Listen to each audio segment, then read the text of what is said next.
अब जैसे गुरुवार के दिन किसी भी स्थिति में बाल नहीं कटाना, द्वादशी के दिन किसी भी स्थिति में तुलसी जी को नहीं छूना, तो जो शास्त्र मर्यादा बनाई गई अब उसमें हम क्यों नहीं कह सकते? क्योंकि ये ब्रह्म ऋषियों के द्वारा बनाई हुई मर्यादा है। बुधवार को और शुक्रवार को आप बाल कटवा सकते हैं, लेकिन अन्य दिनों में कटवाने से आपके पुण्य क्षय होंगे। ब्रह्म ऋषियों ने जो मर्यादा बना रखी है, अगर हम उससे चलेंगे तो हमें ज्यादा लाभ मिलेगा। अब रोज सुबह लोग बाल आदि, तो हम कहते हैं केवल बृहस्पतिवार को मत करवाओ, और ना मानो तो गुरुवार का दिन परम पवित्र गुरु के लिए है, उस दिन आप क्षौर कर्म न करें, बिल्कुल निषेध है। नहीं, उससे पुण्य नष्ट होते हैं, आयु नष्ट होती है, बुद्धि नष्ट होती है। अब अगर आप नहीं मानोगे तो वैसे ही आपके आचरण होते चले जाएंगे, गिरते चले जाओगे। देखो, आप सब लोग यहाँ क्या देखने आए हो, हम आपको बता रहे हैं। आप यहाँ क्यों आए हो, हम दो बातें आपसे रखते हैं। आप क्या देखने आए हो और आप यहाँ क्यों आए हो?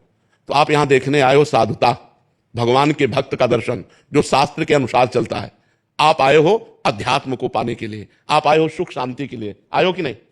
अगर हम धर्म से ना चलते हो तो आप हमारे दर्शन करने आओगे क्या? हम भी तो एक मनुष्य हैं, हम भी तो आप जैसे ही हैं। अगर हमारे अंदर अध्यात्म ना हो तो आप क्या सुनने आए हो? तो आप सोचो, उन्हीं ब्रह्म ऋषियों ने ये मर्यादा रखी। वैसे ही जब हम चलते तो हमारे अंदर तेज, हमारे अंदर शांति, हमारे वचनों का प्रभाव, हमारे दर्शन मात्र से तुम्हें सुख मिलेगा। तो क्या वो आप नहीं बन सकते?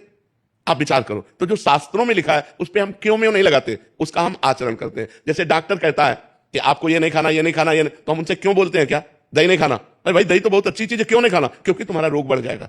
जब तुम ठीक हो जाओगे तब तुम सब कुछ कर सकते हो, लेकिन जब तक ठीक नहीं होते तब तक तुम्हें दही नहीं खाना, ऐसा मना किया जाता ना। जब तक हमारा ज्ञान नष्ट नहीं हो जाता तब तक ये सब बातें, और ज्ञान नष्ट हो गया तो फिर कोई नियम नहीं, फिर वो सबके ऊपर पहुंच जाता है। जब स्वस्थ हो गया तो खूब दही खाओ, क्या परेशानी है? जब आप आत्मा स्वरूप में स्थित हो गए, देह भाव खत्म हो गया, तो बार बने या बना रखा रहे, क्या फर्क पड़ता है? तो हम अभी देहाभिमानी हैं, देह भाव से चलते हैं, तो हमें शास्त्र के नियमों का पालन करना। जो आज शास्त्र के नियमों का पालन नहीं करते तो गिरते चले जाते हैं। अब ये शास्त्र आज्ञा करता है, जिस दिन से गर्भ आ जाए उस दिन से माता पिता को ब्रह्मचर्य रहना चाहिए। क्यों? क्योंकि वही वीर शक्ति फिर उसके ऊपर जाएगी तो उसके दिमाग पे, उसके अंगों पे वो कुप्रभाव पैदा करेगी, वो उसकी हानि पैदा करेगी और उसमें गलत संस्कार पड़ जाएंगे। कौन मानता है? शास्त्र जो आज्ञा करता है अगर उसके अनुसार चलो तो आज सब सुखी हो जाए। पर शास्त्र की आज्ञा का कहां पालन हो रहा है? बोले प्रातः काल उठना चाहिए, ब्रह्म मुहूर्त में उठ करके गुरुजनों माता पिता के चरण छूने चाहिए। कौन मान रहा है? प्रातः काल उठ के रघुनाथा, माता पिता गुरु नावे माथा, मातृदेवो भव, पितृदेवो भव, अतिथि देवो भव। कहां गया? पहले लिखा होता था घरों में बड़े अक्षरों में अतिथि देवो भव, अब लिखा होता कुत्ते से सावधान, नहीं लिखा होता। तो हमारे जो शास्त्र कहते हैं उस पे हम क्यों लगाने का अधिकार नहीं करते? हम उनका पालन करते हैं। क्यों लगाने का मतलब है संशय करना, और पालन करने का मतलब श्रद्धा करना। और श्रद्धावान लभते ज्ञानम, श्रद्धावान ही ज्ञान को प्राप्त होता है, श्रद्धावान ही आनंद को प्राप्त होता है, श्रद्धावान ही परम शांति को प्राप्त होता है। इसलिए हमें लगता है शास्त्रों की आज्ञा का पालन किया जाए, ना कि उसमें क्यों रखा जाए। बस समझना है, हर भाव को समझना है। शास्त्र मर्यादा है। जैसे देखो, कहते हैं हम सब एक हैं, हम भी कहते हैं सब एक हैं।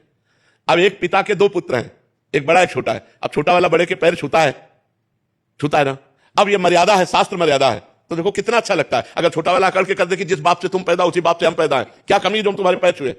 उदंडता कही जाएगी कि नहीं कही जाएगी? और जब भैया कह के पैर छूता है तो हाथ।